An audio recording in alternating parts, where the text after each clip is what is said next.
Anthropomorphism.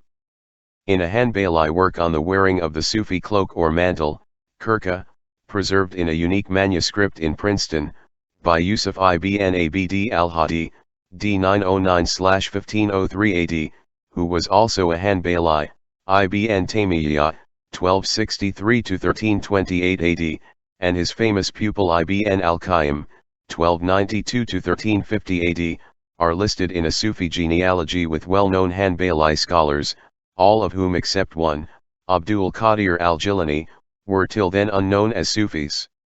47 Ibn Battuta, the famous traveler and chronicler, reported that while Ibn Taymiyyah was preaching in a mosque he descended one step of the pulpit and said, "God comes down to the sky of this world just as I come down now."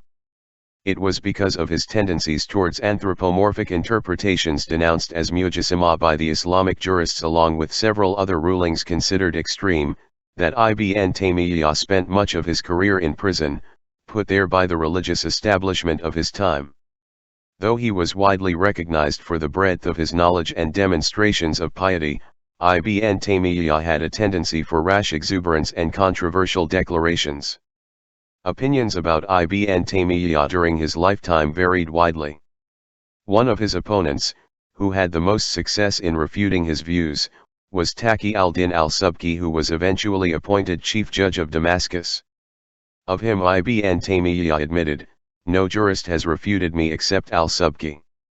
48 Al-Subki was nevertheless ready to concede to Ibn Taymiyyah's virtues.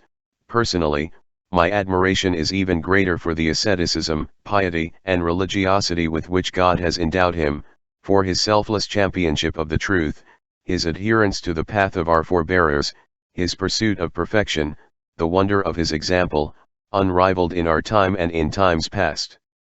49 And yet, Al-Subki remarked, his learning exceeded his intelligence. 50. It was for his typical intemperance that Ibn Battuta declared that Ibn Taymiyyah had a screw loose. 51 Among the contemporary scholars who also confronted him, Al-Safadi said, he wasted his time refuting the Christians and the Rafida, or whoever objected to the religion or contradicted it, but if he had devoted himself to explaining Al-Bukhari or the Noble Quran, he would have placed the garland of his well-ordered speech on the necks of the people of knowledge. 52 And Al-Nabahani said, he refuted the Christians, the Shia, the Logicians, then the Ashuris and Al-Sunnah, Sunnis, in short, sparing no one whether Muslim or non-Muslim, Sunni or otherwise. 53 He was chided by one of his own students, the famous historian and scholar, Al-Dhahabi, who said, "Blessed is he whose fault diverts him from the faults of others. Damned is he whom others divert from his own faults. How long will you look at the motes in the eyes of your brother, forgetting the stumps in your own?" 54 Other former admirers who became critical of him were the Qadi al-Zamakhani, Jalal al-Din al-Qazwini, al-Kunawi, al-Jariri. After 3 centuries of his views being scrutinized by the leading scholars of the time, like al-Subki and others, a fatwa was finally pronounced by Ibn Hajar al-Haytami in the 16th century, who declared, Ibn Taymiyyah is a servant whom God forsook, misguided, blinded, deafened, and debased. That is the declaration of the Imams who have exposed the corruption of his positions and the mendacity of his sayings. Whoever wishes to pursue this must read the words of the Mujtahid Imam Abu al-Hasan al-Subki, of his son Taj al-Din Subki, of the Imam al-Iz ibn Jama and others of the Shafi, Maliki, and Hanafi scholars. It must be considered that he is a misguided and misguiding innovator and an ignorant who brought evil whom God treated with his justice. May he protect us from the likes of his path, doctrine, and actions. 55. The origin of Ibn Taymiyyah's anthropomorphism could be attributable to occult sympathies, possibly explained by the fact that he happened to have been born in the city of Harran of the Sabians, which he was forced to flee as a child due to the Mongol conquest in 1268. The Mandaeans, who were related to the Sabians, practiced a well-known anthropomorphic doctrine. The basis of scholars' conclusion of an affinity between the Kabbalah and the Mandaeans is the existence in both traditions of a body of literature that provides elaborate anthropomorphic descriptions of God. This Kabbalistic tradition is exemplified in the Shi'ur Koma, a midrashic text that is part of the literature of Merkaba mysticism, which records in anthropomorphic terms, the secret names and precise measurements of God's bodily limbs and parts. Al-Khathari, 1879–1951 AD, the adjunct to the last Sheikh al-Islam of the Ottoman Empire and a well-known Hanafi jurist, claimed that among the works from which Ibn Taymiyyah derived his anthropomorphic doctrines was the Kitab al-Sunnah, falsely attributed to Abdullah ibn Ahmad ibn Hanbal, the son of Imam ibn Hanbal. The work offers blatant allusions to the cherubim of Merkaba described in the books of Ezekiel and Revelation. He saw him on a chair of gold carried by 4 angels, one in the form of a man, another in the form of a lion, another in that of a bull, and another in that of an eagle, in a green garden, outside of which there was a golden dais. 56. Ibn Taymiyyah maintained a secret doctrine, which was more boldly anthropomorphic in nature and which he shared only with his closest initiates. This was discovered by one of his contemporaries, Abu Hayyan al-Nawawi, through an acquaintance who had gained Ibn Taymiyyah's confidence in order to be introduced to his more secret teachings. As al-Nawawi recounts in Tafsir al-Nahr al-Mad, the exegesis of the far-stretching river. I have read in the book of Ahmad ibn Taymiyyah, this individual whom we are the contemporary of, and the book is in his own handwriting, and he has named it Kitab al-Arsh, the book of the throne of God, that God Most High is sitting, Yajlisu, on the kursi footstool, but has left a place of it unoccupied, in which to seat the messenger of God, God bless him and give him peace.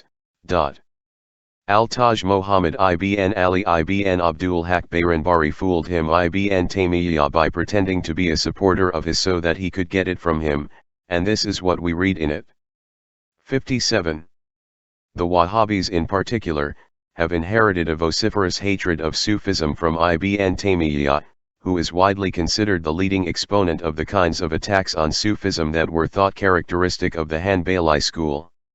Sufism had been in conflict with Islamic orthodoxy since the 9th century, culminating in the execution of al-Hallaj. In the 11th century, however, a famous Islamic philosopher by the name of al-Ghazali proposed a reconciliation of Orthodox Islam with Sufism, which apparently ended much of the controversy. Nevertheless, there remained bitter debates led primarily by the Hanbalis. However, as George Makdisi has shown, while leading Hanbali scholars showed opposition to certain Sufi practices, a large number of them nevertheless often belonged to Sufi orders. The claim is reinforced by Ibn Rajab, 1335–1393 AD, in his Dale, where more than 100 leading Hanbali scholars are referred to as Sufis, accounting for 1/6 of the Hanbalis he discussed. 58. Henry List has written of Ibn Taymiyyah's affinities with Sufism, and commented that one would search in vain to find in his works the least condemnation of Sufism. 59. Ibn Taymiyyah showed admiration for the works of prominent Sufis like Al-Junayd, Abdul Qadir al-Jilani and Abu Hafs as-Sarawardi, 1145–1234 AD. Sarawardi was known as al-Maktul, the slain, in reference to his execution in 1191 on charges of unorthodoxy and by order of Saladin, one of the most famous Muslim leaders against the Crusades, who had come to power in Egypt after defeating the Fatimids. Sarawardi, the master of illumination, traced a genealogy of the illuminationist wisdom dating back simultaneously through a Greek tradition, including Pythagoras and Plato, and a Persian tradition, including Zoroaster, to Hermes Trismegistus. Pythagoras and Plato, to Sarawardi, represented those who perfected philosophy and attained illumination. Yet, beyond them still, are those who have passed out of the human realm, into the celestial hierarchy of invisible beings, whose chief is the Qutb. Sarawardi expanded the Sufi order of Sarawardiya that was created by his uncle Abu al-Najib al-Sarawardi. The order traced its spiritual genealogy to the son-in-law of the Prophet Muhammad, Ali ibn Abi Talib, through al-Junayd Baghdadi and al-Ghazali. It played an important role in the formation of trade guilds and youth clubs, particularly in Baghdad, where some of its usages, according to occult scholar Idris Shah, resemble those of Freemasonry. 60. Nevertheless, Ibn Taymiyyah referred to al-Jilani as Sheikh Huna, our Sheikh, a title which he doesn't proffer on anyone else in all of his works. 61. In his own words, Ibn Taymiyyah confessed in his work Al-Masala at-Tabriziyah, I wore the blessed Sufi cloak of Abdul Qadir, al-Jilani, there being between him and me two, Sufi sheikhs. 62. In a lost work titled Idfaharkat al-Haba al-Baskarkat at-Taba, by Ibn Nasir ad-Din, Ibn Taymiyyah is quoted as affirming having belonged to more than one Sufi order and praising that of al-Jilani as the greatest of all. The Bajjat al-Ashrar contains the narrative of many miracles performed by al-Jilani, corroborated by chains of witnesses, which Ibn Taymiyyah declared credible, despite the fact that others, namely al-Dhahabi, condemned the book as containing frivolous tales. 63. 1. Janat el-Abu Lugad. Before European hegemony, the world system AD 1250–1350, Oxford, Oxford University Press, 1989, p. 43. 2. Richard Sorabji. The Philosophy of the Commentators, 200–600 AD, Psychology, with Ethics and Religion. Cornell University Press, 2005, page 11. 3. Mikhail Shamchin. History of Armenia, Bishop's College Press, 1827, p. 110. 4. Charles Haberl. The Neo-Mande Dialect of Khorramshahr, Otto Harasowitz Verlag, 2009. p. 18. p. 1. 5. The 1012 Questions, cited from Deutsch, The Gnostic Imagination, Leiden, E. J. Brill, 1995, p. 123. 6. Deutsch. The Gnostic Imagination, p. 123. 7. Ibid. 8. Fakhri. A History of Islamic Philosophy, p. 15. 9. The Chronology of Ancient Nations, translated and edited by Dr. C. Edward Sachaw, London, William H. Allen & Co., 1879. 10. David Margoliouth. Haranians, Encyclopedia of Religion and Ethics. 11. David Pringre. The Sabians of Haran and the Classical Tradition. International Journal of the Classical Tradition, Volume 9, Number 1, Summer, 2002, p. 30. 12. Jean Sesnick. The Survival of the Pagan Gods, the Mythological Tradition and Its Place in Renaissance Humanism and Art, Princeton, Princeton University Press, 1972, p. 52. 13. Tamara M. Green. The City of the Moon God, Religious Traditions of Haran, Brill, 1992, p. 171. 14. Histories. Book 3, 44. 15. Scutchard. Restoring the Temple of Vision, p. 31. 16. Yves Marquet. La philosophie de Iwan al-Safa, Algiers, Société Nationale d'édition et de diffusion, 1975. 17. Abdullah ibn Saba. Encyclopaedia Judaica. 1906. 18. Epistles 3, 200, quoted from Fakhri. A History of Islamic Philosophy, p. 190. 19. Said Hossein Nasr. An Introduction to Islamic Cosmological Doctrines, Conceptions of Nature and Methods Used for Its Study by the Ikhwan Aleph, Al-Brn, and Ibn Sina, Sunni Press, 1993, pp 34–35. 20. Rasail 21 St, p. 166. 21. The Travels of Marco Polo, XLI. 22. Chapter 57, Al-Hadid, 27. 23. p. 194. 24. James W. Morris. An Arab Machiavelli, Rhetoric, Philosophy, and Politics in Ibn Khaldun's Critique of Sufism, Proceedings of the Harvard Ibn Khaldun Conference, ed.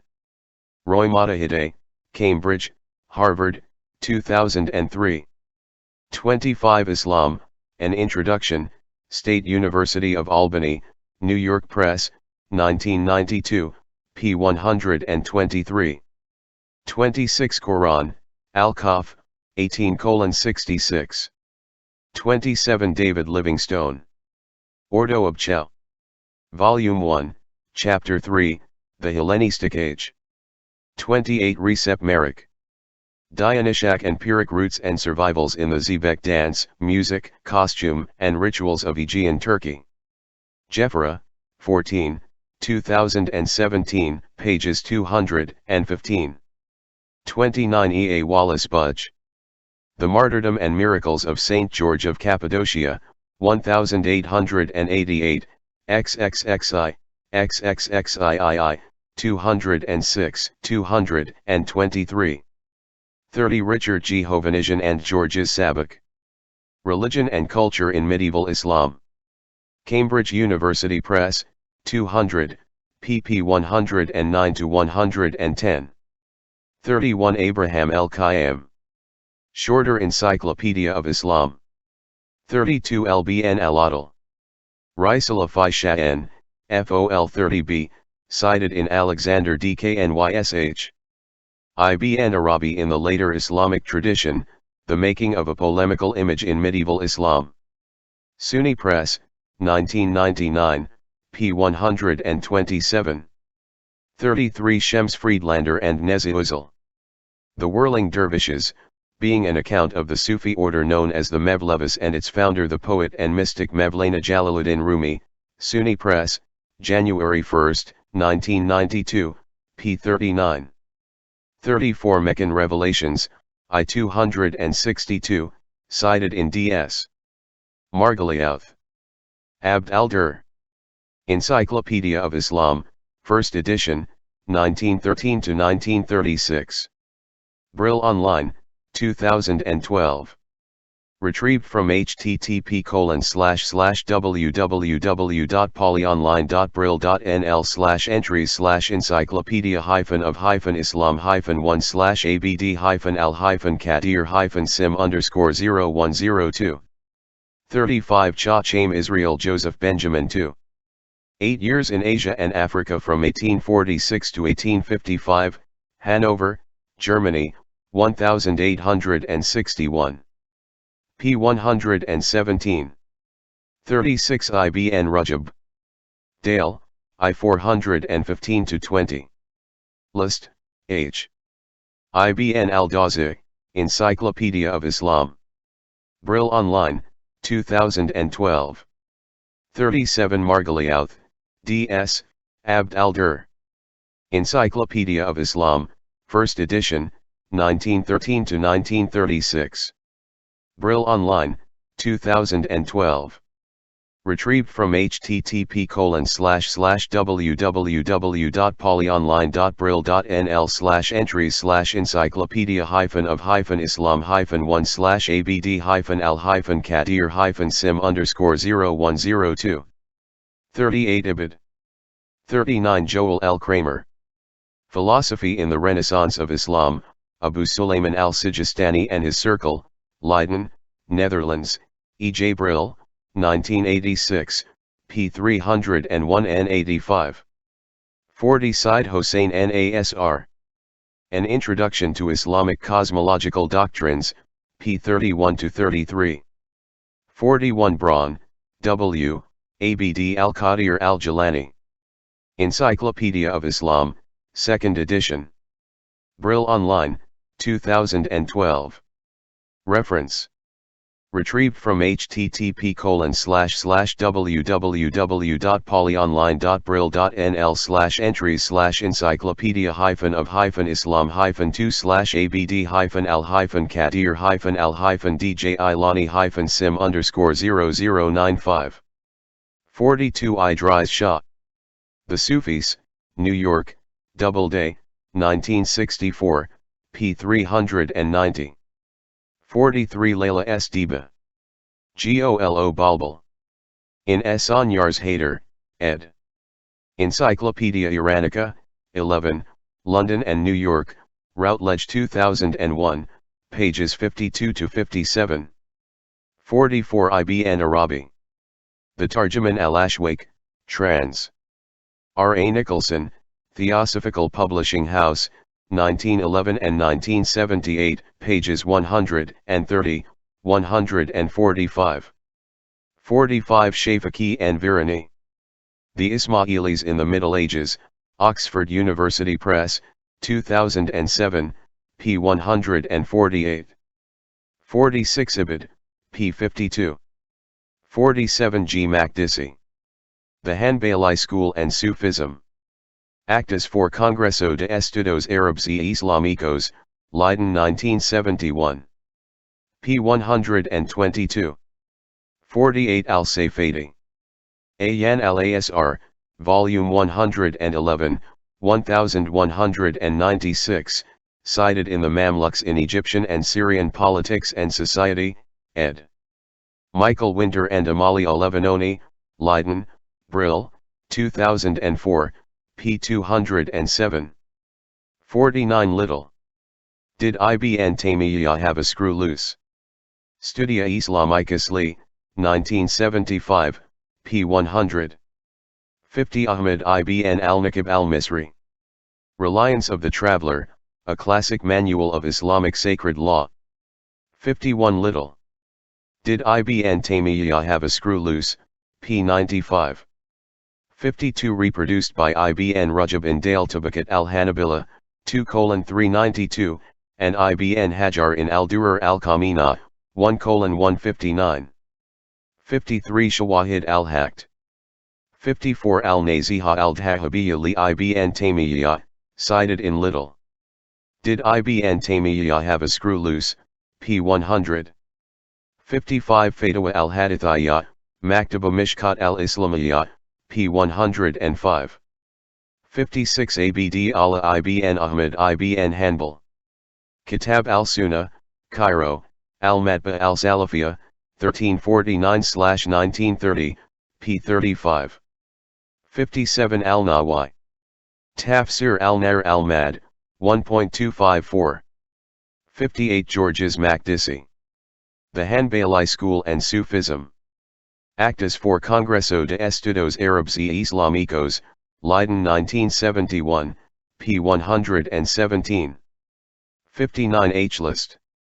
Essai sur les idées sociales et politiques d'Ibn Taymiyyah, l'Équerre, Publications de l'Institut Français Archéologie Orientale, 1939, 89 et Passim, cited in Georges Makdisi. The Hanbali School and Sufism. Actas for Congreso de Estudos Árabes y Islámicos, Leiden 1971, p. 121.